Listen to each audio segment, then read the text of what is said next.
வணக்கம் நண்பர்களே. தமிழக அரசியல்ல முக்கியமான சில டாபிக்ஸை இந்த பதிவில் பார்க்க போறோம். முதல் டாபிக் என்ன பார்க்க போறோம் அப்படின்னா, நாளைக்கு கோயம்புத்தூர்ல பிரதமர் மோடி அவர்களுடைய ரோட் ஷோ நடக்குது அப்படிங்கிற ஒரு தகவல் நம்ம எல்லாத்துக்கும் தெரிஞ்சிருக்கும். ஃபர்ஸ்ட் தமிழக அரசாங்கம் அனுமதி கொடுக்கல. என்னது, எப்போதுமே ஆர்எஸ்எஸ் உடைய பேரணிக்கு தான் அனுமதி மறுப்பாங்க. இப்போ பிரதமர் மோடி அவர்களுடைய பேரணிக்கு அனுமதி மறுப்பா அப்படிங்கிறது எடுத்தோன்னே ஷாக்கா இருந்துச்சு. இந்த அனுமதி மறுக்கப்பட்டதுக்கு என்ன தெரியுமா காரணம் சொன்னாங்க? பாதுகாப்பு அச்சுறுத்தல் ஏற்படுவதற்கு வாய்ப்புகள் இருக்கு அப்படின்னு சொல்லிட்டு ஒரு காரணம் சொன்னாங்க. எனக்கு காஷ்மீருக்கே பிரைம் மினிஸ்டர் மோடி அவர்கள் போயிட்டு வராரு, அங்கேயே பாதுகாப்பு அச்சுறுத்தல் இல்லை.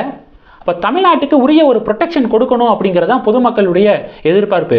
ஒரு பேரணி நடக்குது, இப்போ ஆர்எஸ்எஸ் உடைய பேரணி நடக்குது அப்படின்னா சட்டம் ஒழுங்கு பிரச்சனை வந்துடும் அப்படின்னு ஒவ்வொரு முறையும் தமிழக அரசாங்கம் ஆர்எஸ்எஸ்க்கு அனுமதி கொடுக்க மாட்டாங்க. ஆர்எஸ்எஸ் ஒவ்வொரு வருஷமும் நீதிமன்றத்துக்கு போய் அந்த அனுமதியை வாங்குறாங்க. காவல்துறையுடைய பொறுப்பு என்ன அப்படின்னா, சட்டம் ஒழுங்கு பிரச்சனை ஏற்படாமல் தடுக்கிறது தான் காவல்துறையுடைய பொறுப்பு. அப்போ அனுமதியை மறுக்காம முறையாக அனுமதி கொடுத்து அந்த பேரணிக்கு பாதுகாப்பை கொடுக்கணும் அப்படிங்கிறது ஒரு தாழ்மையான வேண்டுகோள். கோர்ட்டு சொல்லிட்டாங்க, நீங்கள் அனுமதி கொடுத்துடணும் அப்படின்னு சொல்லிட்டாங்க. அதனால திட்டமிட்டபடி நாளைக்கு பிரதமருடைய வாகன பேரணி நடக்குது, ரோட் ஷோ நடக்குது அப்படிங்கிற ஒரு தகவல் கிடைச்சிருக்கு. எப்போ எங்கே ஸ்டார்ட் ஆகுது, எங்கே முடியுது, டைம் என்ன அப்படிங்கிற ஒரு தகவல் வந்திருக்கு. சொல்கிறேன், கேட்டுக்கோங்க. நாளை மாலை 5:45 மணிக்கு கோயம்புத்தூர் சாய்பாபா காலனியில் பிரதமருடைய ரோட் ஷோ தொடங்குது. சரியா 1 மணி நேரம் 6:45 மணிக்கு ஆர்எஸ் புரத்தில் நிறைவடைகிறது அப்படிங்கிற ஒரு அப்டேட்டை பார்க்க முடியுது. அப்போ 5:45க்கு கோயம்புத்தூர் சாய்பாபா காலனியில் தொடங்கி 6:45க்கு ஆர்எஸ் புரத்தில் ரோட் ஷோ நிறைவடைகிறது அப்படிங்கிற அப்டேட்டை பார்க்குறோம். ரோட் ஷோ முடிந்த பிறகு பிரதமர் கோயம்புத்தூர்லேயே நாளைக்கு தங்குறாரு. மறுநாள் காலையில் பாலக்காடு கிளம்பி போறாரு அப்படிங்கிற ஒரு அப்டேட்டை பார்க்குறோம். இப்போ சொல்லுவாங்க, என்ன அடிக்கடி பிரதமர் தமிழகம் வரும்போதே தெரியும் ஃபர்ஸ்ட் ஃபேஸில் தான் எலெக்ஷன் வரும் அப்படிங்கிறது தெரியும். அப்போ எலெக்ஷன் டேட்டை முன்கூட்டியே மோடிக்கு சொல்லிட்டாங்களா அப்படின்னு கேள்விகள் முன்வைக்கப்படுதுல. கேரளாவுக்கும் பிரதமர் போறாரு. கேரளாவில் முதல் ஃபேஸில் எலெக்ஷன் கிடையாது, செகண்ட் ஃபேஸில் தான் கேரளாவில் பல தொகுதிகளில் எலெக்ஷன் நடக்குது. எதுக்காக கேரளா வராரு? அப்போ நல்லா இந்தியா ஃபுல்லாக டிராவல் பண்ணுறாரு பிரைம் மினிஸ்டர். அதில் தமிழகமும் ஒன்று அப்படிங்கிறதா யதார்த்தமான உண்மை. இது ஒன்று. தந்தி டிவி கூட நிறைய மக்கள்கிட்ட கருத்துக்களை கேட்டாங்க. இது மாதிரி பிரதமருடைய ரோட் ஷோக்கு அனுமதி மறுக்கப்படுது, என்ன காரணம் அப்படின்னு சொல்லிட்டு கேள்வி கேட்கும்போது ஏகப்பட்ட பொதுமக்கள், அது எப்படி மறுக்க முடியும்?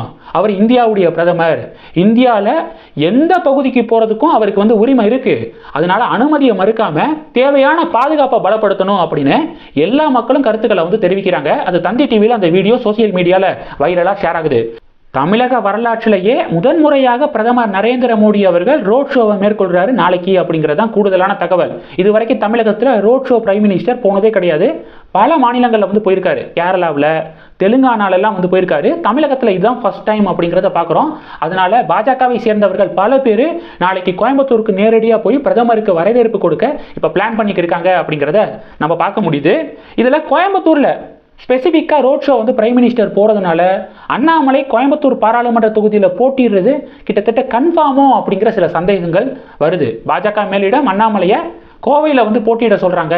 அண்ணாமலை அவர்கள் 39 பாராளுமன்ற தொகுதியிலையும் கான்சன்ட்ரேட் பண்ணணும் அப்படின்னு சொல்லிட்டு, இல்லை நான் போட்டியிடலை அப்படிங்கிற மாதிரி அந்த மனநிலையில் அண்ணாமலை இருக்காரு. பார்க்கலாம். பிரதமருடைய கோவை ரோட் ஷோ முடிந்து கோயம்புத்தூர்லேயே தங்குறது, இதெல்லாம் அண்ணாமலை போட்டியிடுறதுக்கான வாய்ப்புகளை பலப்படுத்தியிருக்கு அப்படிங்கிறத நம்ம கேள்விப்பட முடியுது. First topic. ரெண்டாவது டாபிக் என்ன பார்க்க போகிறோம் அப்படின்னா, கம்யூனிஸ்ட் பார்ட்டி முத்தரசன் இருக்கார் பார்த்தீங்களா, அவர் ஒரு டயலாக் பேசியிருக்காரு. என்ன டயலாக் பேசியிருக்காருன்னா, பிரதமர் எங்கே பார்த்தாலும் திமுக காங்கிரஸ் கூட்டணி துடை தெரியப்படும் அப்படின்னு சொல்கிறாரு. துடைத்து எரியணும் அப்படின்னா துடைப்பம்னா விளக்கமாறு, துடைப்பம் தேவை. அந்த துடைப்பத்துடைய அந்த துடைப்பத்தை யார் வச்சிருக்கா? ஆம் ஆத்மி பார்ட்டி வச்சிருக்காங்க. ஆம் ஆத்மி பார்ட்டியுடைய சின்னம் துடைப்பம். அந்த ஆம் ஆத்மி பார்ட்டியும் இண்டி கூட்டணியில தான் இருக்கு. அப்புறம் எப்படி திமுகவையும் காங்கிரஸையும் துடைத்து எறிவீங்க அப்படின்னு சொல்லிட்டு முத்தரசன் அவர்கள் பேசியிருக்காரு. இந்த வடிவேல் படத்துல ஒரு காமெடி வரும் தெரியுமா, கல்யாணத்தை நிப்பாட்டிட்டேன், எப்படி சீப்பை எடுத்துட்டேன் அப்படின்னு சொல்லிட்டு ஒரு காமெடி வரும்ல, கிட்டத்தட்ட அதே மாதிரி ஒரு வசனம் பேசியிருக்காரு முத்தரசன் அவர்கள். இதுல விஷயம் என்ன அப்படின்னு பார்த்தீங்கன்னா, துடைப்பம் ஆம் ஆத்மி பார்ட்டியோடது.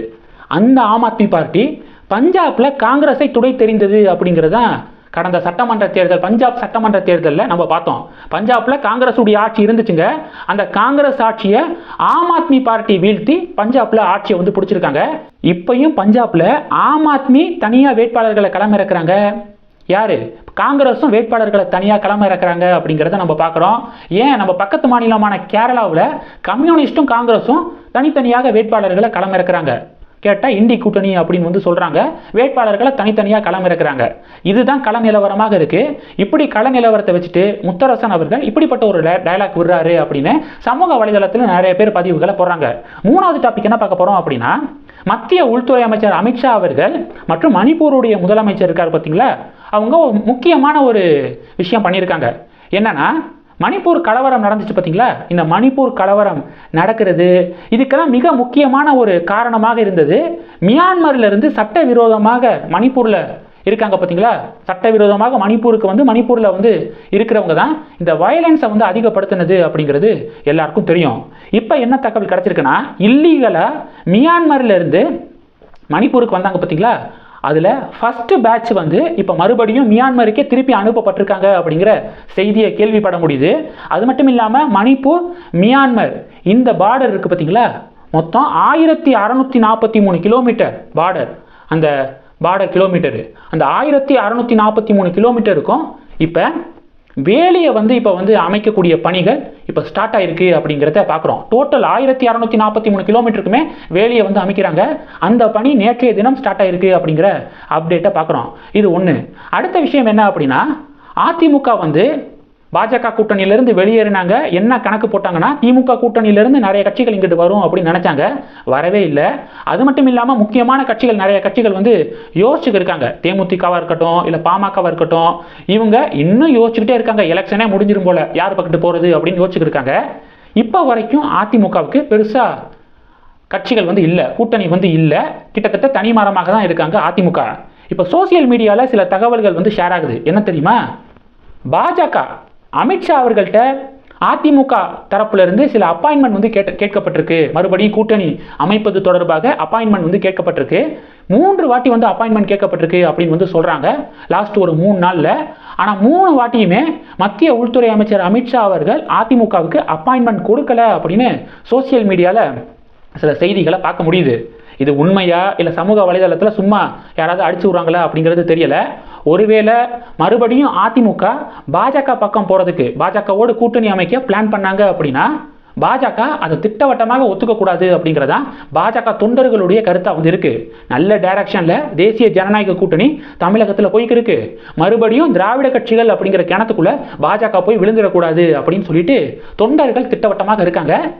பாஜகவுடைய மேலிடமும் அதிமுக மறுபடியும் கூட்டணிக்குள்ள வரணும் அப்படிங்கிற அந்த முடிவெல்லாம் எப்போ கைவிட்டுட்டாங்க அப்படிங்கிறத நம்ம கேள்விப்படுறோம். என்ன நடக்குது வெயிட் பண்ணி பார்க்கலாம்.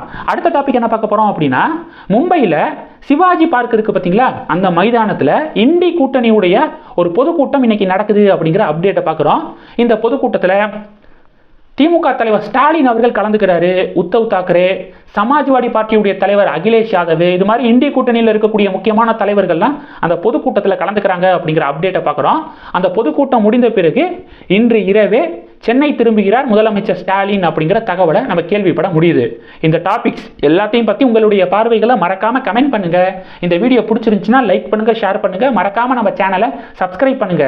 மேலும் நம்ம சேனலுக்கு சப்போர்ட் பண்ணணும் அப்படின்னு ஆசைப்பட்டீங்கன்னா நான் பேசக்கூடிய வீடியோக்கு கீழே நன்றி அப்படிங்கிற ஆப்ஷன் இருக்கு, அதை கிளிக் பண்ணி உங்களால் முடிந்த தொகையை சேனல் வளர்ச்சிக்காக கொடுத்து உதவி செய்யலாம்.